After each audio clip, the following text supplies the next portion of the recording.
Hello बच्चों, नमस्कार। कैसे हैं आप सब? आप सभी का स्वागत है आपके अपने YouTube channel Bihar board arts Vidyakul पर। और उम्मीद करता हूं कि आप सब बच्चे बहुत स्वस्थ होंगे, बहुत मस्त होंगे, खूब जी जान लगा के पढ़ रहे होंगे। और अभी आपका एग्जाम होना था, जो मंथली वाला एग्जाम है, बहरहाल वो टल गया है कुछ दिन के लिए। गर्मी बहुत है, इसलिए नींबू वगैरह पीते रहिएगा और खूब जम के पढ़ते रहिए। तो बच्चों, हमने लास्ट टाइम आपको पढ़ाया था भक्ति सूफी परंपराएं। तो हमने भक्ति आंदोलन तो पढ़ लिया था, उसमें हमने पूरा अलवार, नयनार, दक्षिण भारत में भक्ति आंदोलन, इसका पार्ट एक हम लोगों ने पढ़ लिया था। आज हम लोग पार्ट टू की शुरुआत करेंगे, पार्ट टू पढ़ेंगे। और इसमें बहुत ज्यादा कुछ नहीं पढ़ना है। अब जैसे हमने हिंदू धार्मिक सुधार आंदोलन देख लिया, ठीक है, तो जिस तरीके से हिंदू धर्म में बहुत सारी चीजें, बुराइयां फैल गई थी, हिंदू धर्म में बहुत सारे आडंबर, बहुत सारी कुप्रथाएं शामिल हो गई थी, तो हिंदू धर्म कहीं ना कहीं दूषित हो गया था। अब क्या होता है कि इसी तरीके से हिंदू धर्म को सही करने के लिए हमारे यहाँ भक्ति आंदोलन चला। ऐसे ही कुछ हालत इस्लाम धर्म की थी। तो इस्लाम धर्म में भी बहुत ऐसी सारी चीजें फैल गई थी जो शायद इस्लाम धर्म की थी ही नहीं, और जिन चीजों की इस्लाम कभी इजाजत नहीं देता। तो ऐसे ही कुछ इस्लाम धर्म के जो साधु सन्यासी थे, जिनको सूफी कहा जाता था, उन लोगों ने भी अपने इस्लाम धर्म को सही करने का एक आंदोलन चलाया, जिसको सूफी आंदोलन कहा गया या इस्लामिक परंपराओं के नाम से जाना गया। तो हम जरा इसको आज पढ़ने का प्रयास करेंगे कि देखो, भारत में सबसे पहले मुस्लिम धर्म का आगमन कैसे हुआ। 1711 ईस्वी में मोहम्मद बिन कासिम नामक एक अरब सेनापति ने भारत के सिंध क्षेत्र पर कब्जा कर लिया। यह भारत का सिंध क्षेत्र कहलाता है। जैसे ये भारत का नक्शा है पूरा, तो ये वाला जो कश्मीर के बगल वाला ये जो इलाका है, इसको सिंध कहते थे। तो मोहम्मद बिन कासिम ने सबसे पहले इस पे हमला किया। 712 ईस्वी में हमला किया था और इसने सिंध पर कब्जा कर लिया, ठीक है। और इस पर कब्जा करके यहां इसको जो है, इस पर मुस्लिम साम्राज्य स्थापित करके यहां पे मुस्लिम धर्म की धीमे धीमे इसने शुरुआत कर दी। इसके बाद क्या हुआ कि 13वीं शताब्दी में, मतलब 1208 ईस्वी में क्या हुआ, 1206 ईस्वी में क्या हुआ कि दिल्ली पर जो है मुस्लिम सुल्तानों का इसमें कब्जा हो गया। धीरे धीरे सीमा का विस्तार दक्कन के क्षेत्र में हुआ। दक्कन का मतलब दक्षिण भारत। तो जैसे मैंने आपको बताया कि पहले भारत में मोहम्मद बिन कासिम का कब्जा हुआ, ठीक है। उसके बाद फिर महमूद गजनवी आया, फिर मोहम्मद गोरी आया। तो यहाँ पे पहले इस्लाम धर्म फैला, फिर फैलते फैलते फैलते यहाँ पे दिल्ली सल्तनत की स्थापना हुई, गुलाम वंश के लोगों ने किया। फिर यह इस्लाम धर्म फैलते फैलते दक्षिण भारत में भी पहुंच गया। मतलब यह है कि लगभग 300 से 400 सालों में इस्लाम धर्म का प्रसार पूरे भारत में हो गया, ठीक है। और बहुत से क्षेत्रों में शासकों का धर्म इस्लाम था। जहां जहां हमारे भारत में इस्लामी शासक थे वो सब मुसलमान ही थे। अच्छा, यह स्थिति 16वीं शताब्दी में मुगल सल्तनत की स्थापना के साथ बरकरार रही। जब दिल्ली सल्तनत यहां से खत्म हुई तो मुगल सल्तनत शुरू हो गई, और मुगल वाले भी इस्लाम के ही लोग थे। अच्छा, मुसलमान शासकों को उलमा के मार्गदर्शन पर चलना होता था। उलेमा दरअसल जो, जैसे हमारे यहाँ क्या होता है, जो पंडित पुजारी होते हैं, वैसे ही जो कुरान को जानने वाले होते हैं, जैसे हमारे यहाँ पुरोहित होते हैं, वैसे ही इस्लाम धर्म में जो कुरान का पाठ करते हैं, कुरान इत्यादि, मतलब जो मुस्लिम धर्म के पढ़े लिखे लोग होते हैं, जो पुरोहित टाइप के लोग होते हैं, उनको उलेमा कहते थे। तो ये जो शासक होते थे, चूंकि ये शरीयत के हिसाब से कानून चलाते थे, मतलब जो कुरान में लिखा होता था उसके हिसाब से कानून चलाते थे, तो इनको सलाह देने वाले जो लोग होते थे उनको उलमा या उलेमा कहा जाता था, ठीक है। और उलेमा क्या होता था? इस्लाम धर्म का ज्ञाता, वही मतलब इस्लाम धर्म का एक पुरोहित टाइप का, इस्लाम धर्म का बहुत बड़ा जानकार। तो उस इस्लामी कानूनों को ये राजा को, सम्राट को बताया करता था, और सम्राट जो है उन्हीं कानूनों के हिसाब से आगे चला करते थे। अच्छा, उल्मा से यह अपेक्षा की जाती थी कि वे शासन में शरिया का पालन करवाएं। शरिया दरअसल इस्लामिक कानूनों को कहा जाता है। तो उलेमाओं लोग, मतलब जो उलेमा लोग थे, वो इस बात का पूरा ख्याल रखते थे कि जो शासन चल रहा है इसमें इस्लाम धर्म का यानी इस्लामी कानूनों का जो तड़का है वो ज्यादा होना चाहिए। तो उलेमाओं को इसलिए शासकों के साथ लगाया गया था कि शासक जो है अपने शासन में मुस्लिम कानूनों का ज्यादा से ज्यादा प्रयोग करें, जिससे कि मुस्लिम साम्राज्य बनाने में हमें मदद मिले। अच्छा, शरिया क्या होता है? मुसलमान समुदाय को निर्देशित करने वाला कानून होता है। आप यूं समझ लो कि जो मुस्लिम कानून होते हैं उनको शरिया कहते हैं, और उनके जानकार को, उनके ज्ञाता को, उनके विद्वान को, मतलब शरिया के विद्वान को, ज्ञाता को उलेमा कहते हैं। तो ये उलेमा लोग इसीलिए राजा को सलाह देते थे, परामर्श देते थे, कि हिदायत देते थे कि राजा साहब ऐसा है कि अपने कानून जो है इस्लामिक कानून के हिसाब से आप आगे बढ़िए। मुसलमान शासकों के क्षेत्र में रहने वाले अन्य धर्म के लोग जैसे ईसाई, यहूदी, हिंदू या जजिया नामक कर चुकाते थे।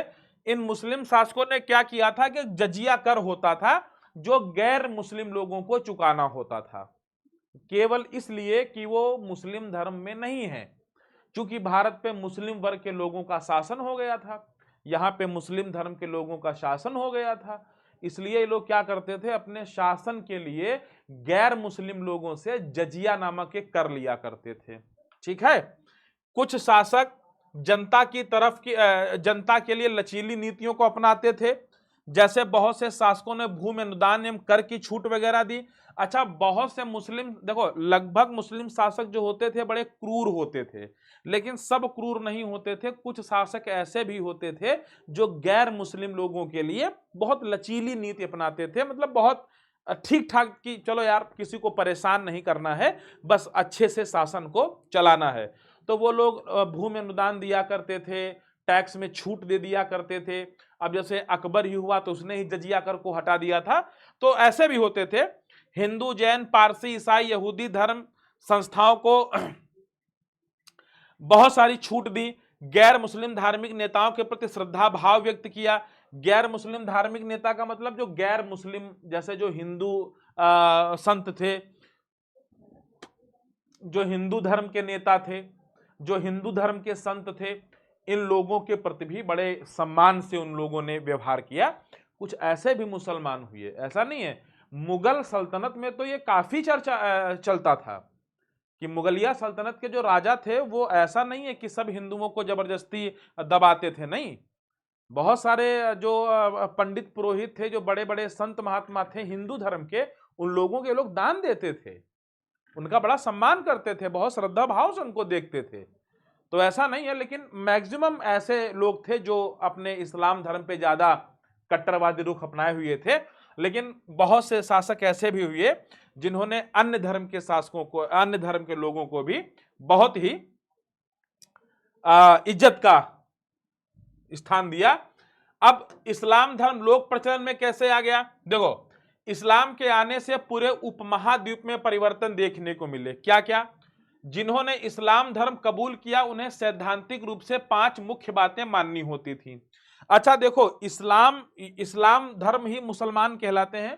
तो अगर कोई व्यक्ति कहता है कि मैं इस्लाम धर्म का हूं, मैं मुसलमान हूं, तो इस्लाम धर्म, जैसे अब देखो यार, भारत में जब इस्लाम धर्म आया तो बहुत लोगों को जबरदस्ती इस्लाम धर्म कबूल करवाया गया, बहुत लोगों को लालच देके इस्लाम धर्म कबूल कराया गया। यहां पे पैदाइशी मुसलमान बहुत कम हैं, कन्वर्टेड बहुत ज्यादा हैं। जो लालच में कन्वर्ट हो गए, हिंदू धर्म के थे मुस्लिम धर्म में चले गए, कुछ लोग दबाने, मतलब डर की वजह से चले गए, कुछ लोग बरगलाने पे चले गए। तो जो भी व्यक्ति इस्लाम धर्म को कबूल करता था, जो इस्लाम धर्म को स्वीकार करता था, उसके लिए 5 बातें बहुत जरूरी थी। उसको 5 कर्म करने होते थे। क्या क्या? पहले होता था कि उसको यह बात माननी पड़ती थी कि अल्लाह केवल एक है और पैगंबर उसके रसूल हैं। इस्लाम धर्म के लोग ये मानते हैं कि इस दुनिया में केवल अल्लाह है, अल्लाह के अलावा कोई नहीं, और अगर हम इबादत करेंगे तो केवल अपने अल्लाह की इबादत करेंगे, बाकी किसी की नहीं करेंगे। और जो मोहम्मद साहब हैं वो अल्लाह के दूत बनकर के धरती पे आए थे, जिन्होंने हम सबको पैदा किया और हम सबको एक नेक राह पे चलने का एक रास्ता दिखाई। तो इस्लाम धर्म की जो पहली शिक्षा है वो ये कि अल्लाह एक है, अल्लाहु अकबर, जो है वो अल्लाह है और कुछ नहीं है। दूसरी बात क्या है, जो इस्लाम धर्म कबूल करेगा उसे दिन में 5 बार नमाज पढ़नी पड़ेगी, सोहर की नमाज, जोहर की नमाज, फज्र की नमाज और कई सारी आशा की 5 नमाजें होती हैं, 5 प्रकार की नमाज। उसके बाद उसको खैरात, दान देना, खैरात बांटना, मतलब भिखारियों को, जो यतीम हैं, जो असहाय हैं, निर्बल हैं, उनको पैसा देना, दान देना, एक तरीके का खैरात, खैरात बांटना। रोजे रखना, रोजे का मतलब क्या होता है, जो इनका एक व्रत होता है 1 महीने का लगातार, रोजे रखना। और हज के लिए मक्का जाना। तो यानी अगर कोई असली मुसलमान है तो वो 5 काम जरूर करेगा। एक तो वो हमेशा ये मानेगा कि अल्लाह एक है, दूसरा 5 टाइम की नमाज जरूर पढ़ेगा, तीसरा अपने औकातानुसार, अपने सामर्थ्य अनुसार दान करेगा, लोगों को खैरात देगा, रोजे रखेगा और हज करके आएगा, हाजी हो जाएगा। अगर ये कोई व्यक्ति 5 काम करेगा तो उसको सच्चा मुसलमान या सच्चा इस्लामिक व्यक्ति माना जाएगा। पैगंबर मोहम्मद आखिरी पैगंबर थे, इनके बाद खलीफा का पद शुरू हुआ। देखो, जो मोहम्मद साहब थे, इनके बारे में ऐसा कहा जाता है कि अल्लाह ने इनको खुद ज्ञान दिया था, मोहम्मद साहब को इनको खुद ज्ञान दिया था। इसके लिए अल्लाह के बाद इनका नंबर आता है, इसलिए इनको पैगंबर कहा जाता है। पैगंबर का मतलब होता है पैगाम लाने वाले। तो इनके बारे में कहा जाता है कि जो मोहम्मद साहब हैं, ये अल्लाह का पैगाम लेकर आए थे। और इसके बाद कोई, चूंकि अल्लाह का पैगाम लेकर तो मोहम्मद साहब आए थे, तो पैगंबर तो यही हुए, तो आखिरी पैगंबर मोहम्मद साहब हैं। इसके बाद के जो धार्मिक गुरु हुए, जो धार्मिक नेता हुए, उनको खलीफा कहा जाने लगा। क्या कहा जाने लगा? खलीफा कहा जाने लगा। खलीफा जो होता था वो मुस्लिम धर्म गुरु होता था और कोई खास बात नहीं थी। अच्छा, धीमे धीमे क्या हुआ, हजरत मोहम्मद की 632 ईस्वी में मृत्यु हो गई। इसके बाद इस्लाम 2 समूहों में बट गया। इस जैसे हमारे यहां मैंने बताया अलवार और नयनार में बट गए थे। हिंदू धर्म जो वैष्णव संप्रदाय था वो अलवार और नयनार में, मतलब जो हमारा भागवत संप्रदाय था वो अलवार और नयनार में बट गया था। इसी तरीके से जो मुस्लिम समुदाय था वो शिया और सुन्नी में बट गया। क्लियर है? धीमे धीमे क्या हुआ कि अरब के बहुत से मुसलमान जो है, केरल का जो तट है जिसको मालाबार तट कहते हैं, वहां पे आकर के बस गए। इन मुसलमानों ने, अब देखो, बहुत से लोग अरब से भाग के आ गए भारत। अब कोई भी आदमी जब अरब से भाग के भारत आएगा नाव के माध्यम से, तो वो पहले केरल ही जाएगा, उसकी मजबूरी है, केरल के अलावा वो और कहीं उतर ही नहीं सकता है। केरल में उतरे, केरल में घुस गए। अब जब तुमको केरल में रहना है तो तुमको वहां की लैंग्वेज तो सीखनी पड़ेगी, वरना तुम जी ही नहीं पाओगे, किसी से बात ही नहीं कर पाओगे, है ना। तो जब तक तुम कुछ सीख नहीं पाओगे, जब तक तुमको कुछ समझ नहीं आएगा, तो कैसे काम चलेगा। तो इसलिए इन लोगों ने वहां की भाषा सीखी, मलयालम। वहां के जो स्थानीय नियम थे उन सब नियमों को अपना लिया। उदाहरण, इन्होंने मातृगृहता को अपनाया, मतलब मातृ सत्ता को अपनाया। मातृगृहता एक ऐसी परंपरा थी जिसमें स्त्री विवाह के बाद अपने मायके में ही रहती थी। अच्छा, इसका मतलब यह रहता था कि इन लोगों ने यहां पे विवाह किया, विवाह करने के बाद जो पत्नी होती थी वो अपने घर पे ही रहती थी, मतलब ये एक तरीके के घर जमाई बनकर के लोग रहने लगे। अच्छा, ये सारी बातें चलने लगी, ठीक है। और जो इनके पति होते थे, ये पति भी इनके साथ आकर के रह सकते थे। तो बहुत सारे जो अरब के लोग थे, अच्छा देखो, ये इंडिया है, आप समझो, ये इंडिया है, यहां पे अरब है। यहां से कोई भी आदमी जब नाव के माध्यम से आएगा तो सबसे पहले केरल में ही आएगा। तो बहुत सारे अरब के लोग केरल में आ गए। अब जब तुम केरल में रहोगे तो यहाँ की भाषा क्या है? मलयालम है। तो लोगों ने मलयालम सीख ली, फिर यहाँ की कल्चर भी सीखने लगे, संस्कृति भी सीख ली। उसका एक उदाहरण है कि मातृगृहता। मातृगृहता का मतलब होता है कि एक ऐसी स्त्री जो किसी से विवाह करती है परंतु रहती अपने माँ बाप के घर पर ही है। हाँ, उस अगर स्त्री का पति चाहे तो वो उसके ससुराल में जाके रह सकता है, मतलब उसी के लड़की के घर में जाके रह सकता, कोई ऐतराज नहीं है उसमें।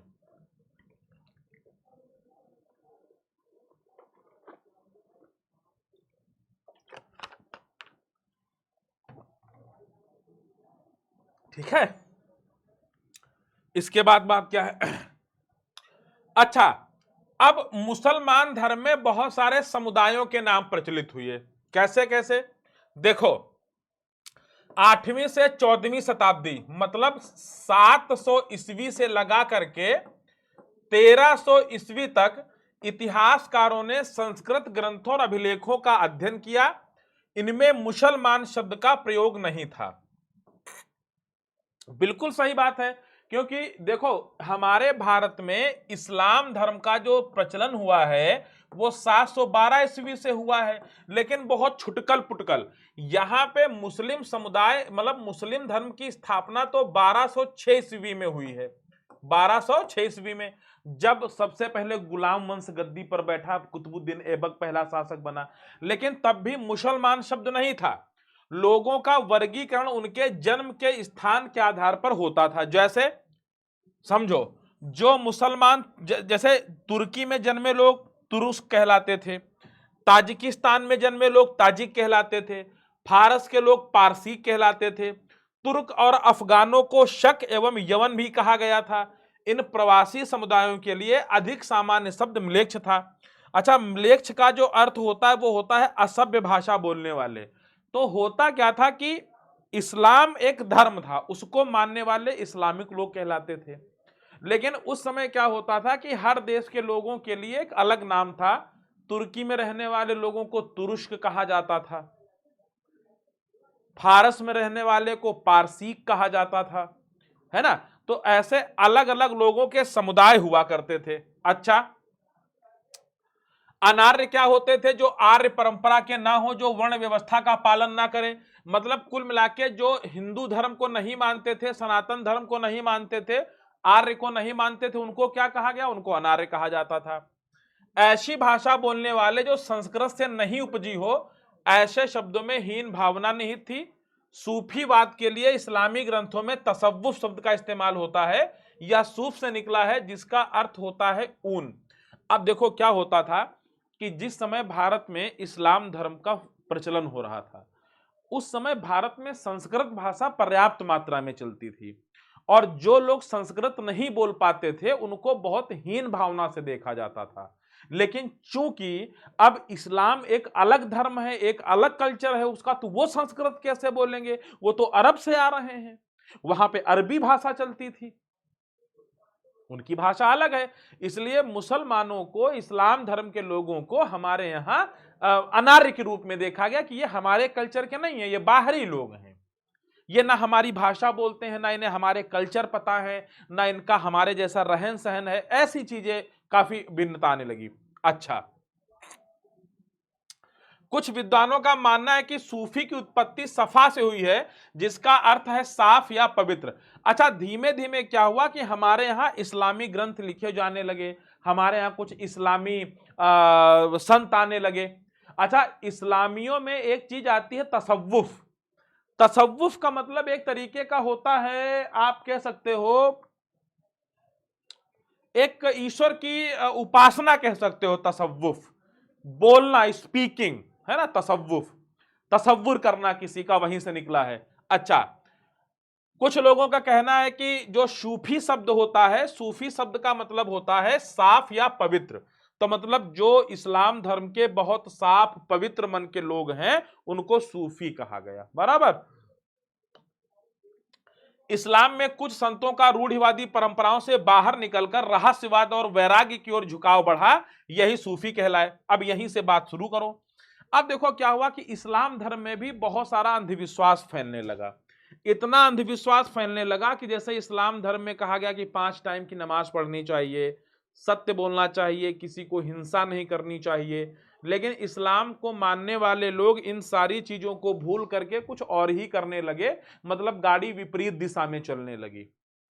तो कुछ संत ऐसे थे इस्लाम धर्म के जिनका इन चीजों से मोह भंग हो गया, और उन लोगों ने सीधे सीधे कहा कि यार अब ऐसे मजा नहीं आएगा।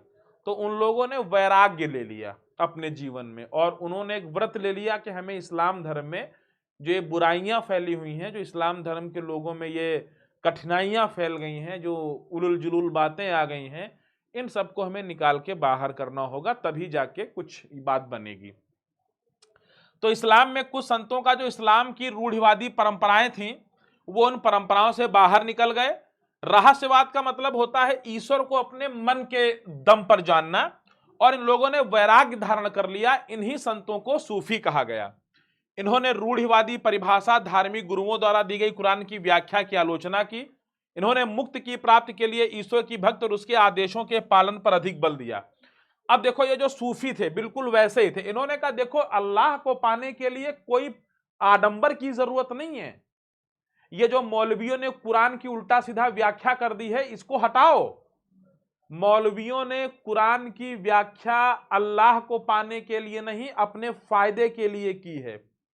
अल्लाह की कुरान में नहीं लिखा है कि तुम इतना आडंबर करो। मौलवी ने अपने कुरान में लिख दिया है कि तुम ऐसा ऐसा करोगे तो किसकी जेब भरेगी? मौलवी साहब की।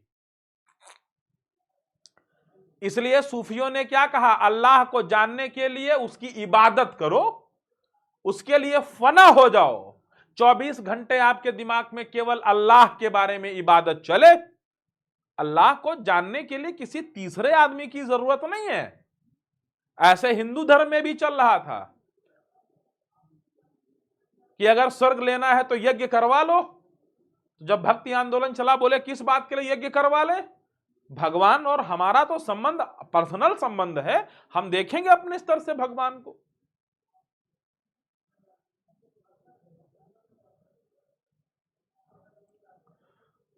तो ये सूफी भी यही करते थे। सूफियों ने कहा कि अगर मुक्ति प्राप्त करनी है, ईश्वर को पाना है, तो ईश्वर के आदेशों का पालन करो। ईश्वर क्या चाहता है? सत्य बोलो, ईमानदारी करो, भ्रष्टाचार न करो, सबके प्रति दया भाव रखो, यही है। ऐसा करोगे तो तुमको ईश्वर मिलेगा, बिल्कुल मिलेगा। इन्होंने पैगंबर मोहम्मद को इंसान माना। इंसान कामिल मतलब पूरी तरीके से मनुष्य, परिपूर्ण मानव बताया। देखो इस्लाम के और लोग इनको अल्लाह मानते थे, अल्लाह का पैगंबर मानते थे, लेकिन जो सूफी लोग हुआ करते थे ये इंसान कामिल कहते थे पैगंबर मोहम्मद को। क्यों कहते थे? पैगंबर मोहम्मद एक मुकम्मल इंसान थे, पूरे इंसान थे, इंसान कामिल, परिपूर्ण मनुष्य थे। उन्होंने इस्लाम धर्म को जन्म दिया, बढ़ाया। पैगंबर मोहम्मद के अनुसरण की बात कही। सूफियों ने कुरान की व्याख्या अपने निजी अनुभव के आधार पर करी। तो सूफियों ने कहा कि देखो ये जो मौलवियों ने कुरान की व्याख्या करी है इसमें बड़ा लोचा है। मौलवियों के कुरान की व्याख्या में बड़ा लोचा है, गड़बड़ है मामला। इसलिए कुरान की व्याख्या तार्किक आधार पे होनी चाहिए। लोगों को वो बताओ जो कुरान में लिखा है, लोगों को वो ना बताओ जो तुम अपने फायदे के लिए लोगों को बता रहे हो। तो सूफियों ने क्या कहा? मोहम्मद साहब की बातों को मानो, मोहम्मद साहब ने जो बातें कही हैं उनका पालन करो, अल्लाह की जो बात होती है उनका पालन करो। ये आडंबर करने से कोई मतलब नहीं है, हिंसा करने का कोई अर्थ नहीं निकलता है। अल्लाह को पाना है तो अल्लाह की इबादत में अपना समय गुजारना है, अल्लाह अपने आप मिल जाएगा। अब देखो एक शब्द इसमें जब इस्लाम धर्म पढ़ोगे तो दो शब्द आते हैं, एक आता है खानकाह, दूसरा आता है सिलसिला। अब खानकाह क्या था? जो सूफी हुआ करते थे, जो सूफी संत हुआ करते थे, ये घूमते टहलते रहते थे अपनी बातों को कहने के लिए। तो इन संतों का रहने का जो एक आसरा होता था, जैसे आश्रम होता है हिंदू धर्म में, जो इस्लाम धर्म में आश्रम होते थे उनको खानकाह कहा जाता था। यहां सूफी संत आकर के आराम फरमाते थे, आराम करते थे, और यहीं पे लोग इनसे मिलने आया करते थे, लोगों को अच्छी अच्छी बातें बताया करते थे। यहीं ये प्रवचन मतलब तकरीरें किया करते थे और ये सब चीजें चला करती थी बढ़िया। तो सूफी संत या धर्म प्रचारकों के रहने का जो स्थान होता था, उसी स्थान को बेटा क्या कहते थे? उसी स्थान को खानकाह कहते थे। क्या कहते थे? उसी को खानकाह कहते थे। नियंत्रण शेख पीर मुर्शिद के हाथ में होता था। अच्छा, इसका जो खानकाह का जो नियंत्रण होता था, जो शेख होते थे, पीर होते थे, मुर्शिद, ये सब सूफी संतों के ओहदे होते थे। जैसे अपने में नहीं होते हैं महामंडलेश्वर, मंडलेश्वर, पीठाधीश्वर, जगत गुरु, 1008, 5008 ऐसे होते हैं ना। तो इस्लाम धर्म में भी अलग अलग संतों के अलग अलग नाम होते हैं। कोई पीर होता है, कोई मुर्शिद होता है है ना, कोई शेख होता है, ऐसे होते हैं। अच्छा, जो संतों के अनुयायी होते थे उनको मुरीद कहलाते थे। जैसे हमारे हिंदू धर्म में जो हम लोग भक्त कहलाते हैं, है ना, हम लोग जैसे कहते हैं हम किसी के भक्त हैं, तो इस्लाम धर्म में भक्त को मुरीद कहा जाता है। क्या कहा जाता है? मुरीद कहा जाता है। तो जो सूफी संतों के अनुयायी होते थे, जो सूफी संतों के शिष्य होते थे, जो इनके शागिर्द होते थे, वो मुरीद कहलाते थे। शेख अपने मुरीदों की भर्ती करते थे, ये अपने शिष्यों को रखते थे, इनकी भर्ती करते थे। आध्यात्मिक व्यवहार के नियम निर्धारित करते थे। ये जो सूफी संत होते थे ये अपने भक्तों की भर्ती करते थे, मतलब ये अपने भक्तों को चुनते थे, भक्तों को रख लेते थे, और खानकाह में क्या नियम कानून चलेंगे, कैसे अध्यात्म हमारा आगे बढ़ेगा, इस्लाम धर्म में कैसे कैसे बातें आगे बढ़ेंगी, ये सारी बातें खानकाहों में डिसाइड होती थी। 12वीं शताब्दी के आसपास इस्लामिक दुनिया में सूफी सिलसिला का गठन होने लगा। अब होने लगा कि जो सूफी लोग थे इनकी विचारधाराएं अलग अलग होने लगी। तो जब सूफी ये सूफी संत थे, जब इनकी संख्या बढ़ने लगी तब इनके बीच में काफी मनमुटाव होने लगा और इन लोगों के विचार की धाराएं अलग अलग होने लगी। कोई कुछ तरीके से इस्लाम धर्म को चलाना चाहता था, कोई कुछ तरीके से इस्लाम धर्म को चलाना चाहता था। तो इस तरीके से इनकी जो रास्ते थे वो आपस में अलग अलग होने लगे। तो इसलिए इन लोगों में एक नई चीज का जन्म हुआ जिसको कहते हैं सिलसिला। और सिलसिला कुछ नहीं है, एक तरीके का, हिंदी में आप इसको संप्रदाय कह सकते हो। जैसे अपने यहाँ वैष्णव संप्रदाय, भागवत संप्रदाय, पाशुपत संप्रदाय, लकुलीस संप्रदाय, तो ऐसे इनके यहाँ भी ये सिलसिला का मतलब होता है जंजीर, हिंदी में समझेंगे तो संप्रदाय कह सकते हो। शेख और मुरीद के बीच एक निरंतर रिश्ते की ओर संकेत होता था। दीक्षा के विशेष अनुष्ठान विकसित किए गए। मतलब देखो, अब शिष्य और गुरु में तो बढ़िया रिलेशन होता ही है, और यह हुआ कि कोई जो गुरु है, जो सूफी संत है, वो अपने मुरीद को कैसे शिक्षा देगा, उसको कैसे दीक्षित करेगा, उसको क्या गुरु मंत्र देगा, इन सारी चीजों के भी काफी नियम कानून निर्धारित किए गए। अच्छा, इसके बाद की बात क्या है? दीक्षित को निष्ठा का वचन देना होता था। मतलब जब जो शेख होते थे, जो गुरु होते थे, सूफी संत होते थे, जब ये अपने मुरीद को दीक्षित करते थे, मतलब उसको धर्म की शिक्षा देते थे, तो मुरीद को एक वचन देना होता था अपने गुरु को। क्या? सिर मुंडाकर थेगड़ी वाले कपड़े पहनने पड़ते थे। जो पहली बार मुरीद बनता था उसको अपना सिर मुंडवाना पड़ता था। थेगड़ी का मतलब एक लबादा टाइप का होता था, सफेद कपड़ा होता था, वो पहनना पड़ता था। पीर की मृत्यु के बाद उसकी दरगाह उसकी मुरीदों के लिए भक्ति का साधन बन जाती थी। तो जैसे मान लेते हैं ये कोई पीर हैं ए, ये मतलब कोई बड़े संत हैं, इनके मान लिया ये सब शिष्य हैं 12-15। तो जब ये खत्म हो जाते थे सूफी संत, जिनको पीर कहते थे, तो इनकी एक दरगाह बना दी जाती थी। दरगाह मतलब कुछ नहीं, कब्र होती है, कब्र को ही दरगाह कहते हैं। इस्लाम धर्म में जो बड़े बड़े साधु संत होते हैं, जो सूफी संत हैं, पीर शेख मुर्शिद हैं, ये लोग जब खत्म हो जाते थे तो इनकी कब्र जो होती थी उसको उसको उसको क्या कहते थे? उसको क्या कहते थे? दरगाह। तो ये क्या होता था कि जब ये पीर मर जाते थे तो इनकी जो इनकी कब्र होती थी उसको दरगाह कहा जाता था, और ये जो शिष्य होते थे इसकी पवित्र स्थान मान करके यहीं पे अपना अल्लाह की इबादत किया करते थे। पीर की दरगाह पर जियारत के लिए जाने की परंपरा चल निकली। तो पीर की जियारत का मतलब क्या होता है? उसकी भक्ति करना। जियारत का मतलब होता है उसका गुणगान करना। ये जो पीरों की दरगाहें बनने लगी, फिर पीरों की दरगाहों पर लोग उनकी इबादत करने के लिए जाने लगे, जियारत करने जाने लगे। वहीं पे फिर मेले लगने लगे, उर्स होने लगे। उर्स मतलब प्रवचन होने लगे, कथा पाठ जिसको कहते हैं। तो फिर धीमे धीमे क्या हुआ? जियारत का मतलब होता है दर्शन करना, तीर्थ यात्रा। इस परंपरा को उर्स कहा जाता था। मतलब वहां पे जाना, इबादत करना, दरगाह के दर्शन करना, वहां पे चादर चढ़ाना, ये सारी होने लगी। लोग ऐसा मानते थे कि मृत्यु के बाद पीर ईश्वर में एकीभूत हो जाते हैं, और ऐसा इसलिए होने लगा था, लोग ये मानते थे इस्लाम धर्म के कि जब पीर मरते हैं तो उसके बाद वो भगवान बन जाते हैं, उनका भगवान के साथ जो है मिलन हो जाता है। इसलिए उनकी दरगाह में भगवान का वास हो जाता है, अल्लाह का वास हो जाता है। इसलिए क्या हुआ, जैसे मान लेते हैं कोई पीर हैं, ठीक है, और इनके कम से कम 500 चेले हैं। ये जब खत्म हो गए तो जिस खानकाह में रहते थे, कहीं पे जब इनको दफनाया गया, ठीक है, तो जब इनको दफनाया गया कहीं पे, मान ले दफना दिए गए, तो दफनाने के बाद जो इनकी कब्र हुई इसको दरगाह कहा गया। क्या कहा गया? दरगाह। फिर अब इनका चूंकि बहुत फेमस होते थे ये, तो लोग इनकी दरगाह पे दर्शन करने के लिए आने लगे। यहाँ पे मेले लगने लगे, मेले में खूब उर्स होने लगे। उर्स का मतलब क्या होता है? लोगों का कहीं पे दर्शन करने जाना और इबादत करना, वहां पे पूजा पाठ करना। तो इस तरीके से धीमे धीमे जो है ऐसे मामले होने लगे। लोग आध्यात्मिक और ऐहिक कामनाओं की पूर्ति के लिए उनका आशीर्वाद लेने जाते थे। तो ऐसा माना जाता था कि जब पीर खत्म हो जाते हैं, जब इनका निधन हो जाता है, जब ये अल्लाह के घर चले जाते हैं, तो ये अल्लाह हो जाते हैं, ईश्वर हो जाते हैं। तो लोग यही मान करके इनकी दरगाहों पर जाया करते थे, अपना सर झुकाते थे, इनका सजदा करते थे, है ना, वहां पे चादर वादर चढ़ाया करते थे। और इस तरीके से लोग अपने जीवन को सुखमय बनाने के लिए इन लोगों का आशीर्वाद लेने जाया करते थे।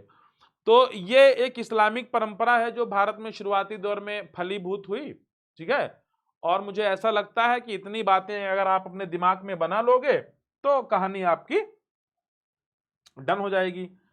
अब देखो खानकाह के बाहर की बात क्या होती थी। कुछ रहस्यवादियों ने सूफी सिद्धांतों की व्याख्या के आधार पर नए आंदोलन की नींव रखी। अच्छा, इसमें भी क्या हुआ कि बहुत सारे सूफी संत थे जिनको खानकाहों से भी बहुत ऐतराज था। वो कहते थे खानकाहों में नहीं रहना चाहिए, घूमते टहलते रहना चाहिए। तो उन लोगों ने क्या किया कि खानकाह का तिरस्कार किया। यह रहस्यवादी फकीर की जिंदगी बिताते थे। तो बहुत सारे सूफी संत थे जिनको यह मानना था कि चलो कहीं पे रहते हैं, आश्रम बनाते हैं, खानकाह बनाते हैं, वहां पे लोगों का आना जाना लगा रहेगा, लोग आएंगे उनको अच्छी अच्छी बातें बताएंगे, ऐसे सब चलता रहेगा। लेकिन कुछ सूफी संत थे जो कहते थे यार कहीं बैठना नहीं है, हमें हमें बस घूमते टहलते रहना है। उनको कलंदर कहते थे, फकीर कहते थे। सुबह मिल गया खा लिए, नहीं तो ऐसे घूम रहे हैं फक्कड़ों की तरह, लोगों को बस अच्छी अच्छी बातें बताते घूम रहे हैं। तो खानकाह के बाहर भी बहुत सारे फकीर थे, वो सब सूफी संत ही थे। निर्धनता और ब्रह्मचर्य को इन्होंने गौरव प्रदान किया। इन्होंने कहा गरीबी और ब्रह्मचर्य, अकेला रहना तो ये अल्लाह की इबादत का सबसे बढ़िया तरीका है। जो खानकाह के बाहर फकीर वगैरह होते थे, जो खानकाह में नहीं रहते थे, ये टहलते घूमते रहते थे। तो ये लोग कहते थे कि यार गरीबी भिखारी सब तो गर्व है यार, मेरे पास कुछ नहीं अल्लाह की इबादत करने के अलावा, है तो बड़े गर्व की बात है। हाय हाय हाय। ये जो लोग होते थे इनको अलग अलग नाम से जानते हैं, जैसे कलंदर, मदारी, मलंग, हैदरी। ये सब वो लोग होते थे जो कहीं टिकते नहीं थे, इधर उधर टहलते घूमते रहते थे। इन लोगों ने शरिया की अवहेलना की। इन लोगों ने कहा कानून कानून कुछ नहीं होता है, जो दिल से निकले वही कानून होता है, कुरान को मानो, शरिया वरिया कुछ नहीं होता है। इसीलिए इन्हें बेशरिया कहते हैं। ये जो होते थे, ये फकीर जो बाहर घूमते रहते थे, ये कभी भी इस्लामिक कानूनों के हिसाब से नहीं चलते थे, इसीलिए इनको बेशरिया कहा जाता था। और जो लोग इस्लामिक कानूनों को मानते थे, जो शरिया को मानते थे, उनको बाशरिया कहा जाता था। क्लियर है? इन्हें शरिया के पालन करने वाले सूफियों से अलग करके देखा जाता था। तो यह माना जाता था कि भाई इनकी विचारधारा अलग है, इनका एक सोचने का तरीका अलग है। तो बच्चों मुझे ऐसा लगता है कि इतने लेक्चर के बाद, इतना पढ़ने के बाद आपका ये वाला जो चैप्टर है वो लगभग लगभग कंप्लीट है। और अगर आप इतना कर लोगे तो मुझे लगता नहीं है कि फिर आप कोई दिक्कत होगी आपको, ठीक है। तो इतना तैयार करिए फिलहाल, फिर हम लोग इसके कुछ क्वेश्चन आंसर डिजाइन करेंगे। अगली क्लास में हम लोग जो है इसके सब्जेक्टिव क्वेश्चन करेंगे, काफी कुछ उसमें कवर हो जाएगा। फिर हम लोग ऑब्जेक्टिव करेंगे, सारा कवर हो जाएगा। बस मेरी कोशिश ये रहती है कि आप इस बार स्टेट टॉपर बन जाइए। और आपसे मेरी एक आकांक्षा भी रहती है कि अगर आपको क्लास अच्छी लगती हो, सुनने में मजा आता हो, तो एक शेयर जरूर कर दिया करिए। बाकी जैसी आपकी मर्जी हो, हमें सब स्वीकार है। तो चलिए, आप सभी का बहुत बहुत आभार, आप लोग हमसे जुड़े। नमस्कार, धन्यवाद, जय हिंद, जय भारत।